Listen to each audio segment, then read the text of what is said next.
Hey there and welcome to another Dave Does. Today we are doing a Patreon request. The Patreon who sponsored this video is up here somewhere. Thank you very much for your support. It is greatly appreciated as always. You've asked me to check out Grai, a Russian folk metal band, which I've checked out a few times before and I've really loved what they've done. And you would like me to check out Darkness with Me, a home-like video, which is kind of, I'm guessing, lockdown speak nowadays for performing at home. Happy to do so. As always, if you like the video, please do subscribe, click the icon, like and share. If you'd like to join the Patreon, details of which are going to come across the screen, but are also in the description down below.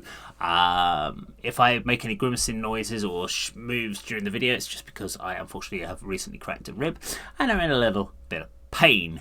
But let's do this. 3, 2, 1, go.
Okay, there we have it. Grai and Darkness with Me. Interesting song. Not my favourite of theirs, I have to say. But it might be down to the recording process they've used in this one, because it's got a kind of a big reverb effect, or room style, I guess, or reverb, however you want to put it.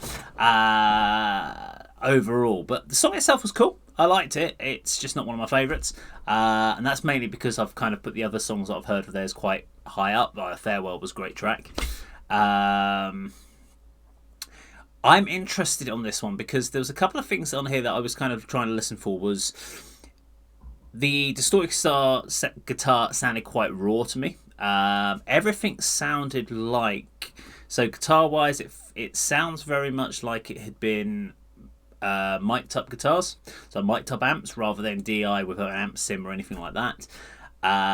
Vocally it sounds like it's a room mic with just her singing, and same with the flute. It sounded like it was just recorded in a room without a huge amount of production or compression or anything like that been put onto it. So it's kind of everything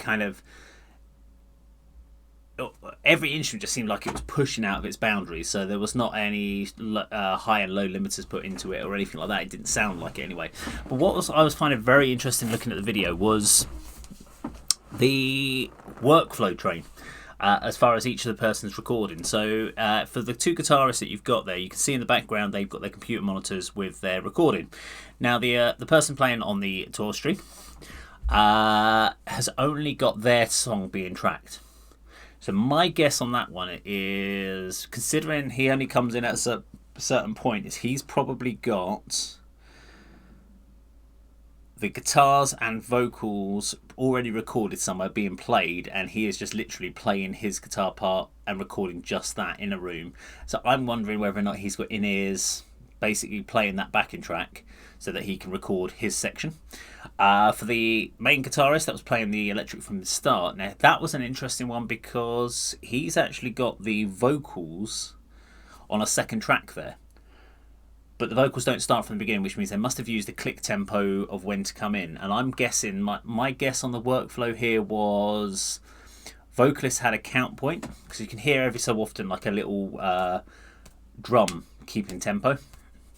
So I'm guessing that they recorded vocals. I'm wondering if the vocals were recorded first.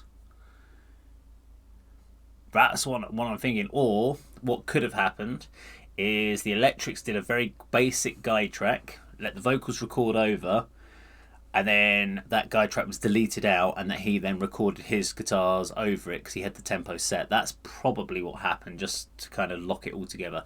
I would love Grai to let me know in the comments below their workflow, because normally on a video you can kind of, if they've got the shot of the screen, you can kind of see what tracks have been done at the time of recording. But my guess is it was simply a case of the electric guitar did a guide track, everyone else recorded to that guide track, and then when he did his video for recording his part, he had just the vocals in the background that were lined up, and he deleted his guide track out and re-recorded his guide track over. That's my guess.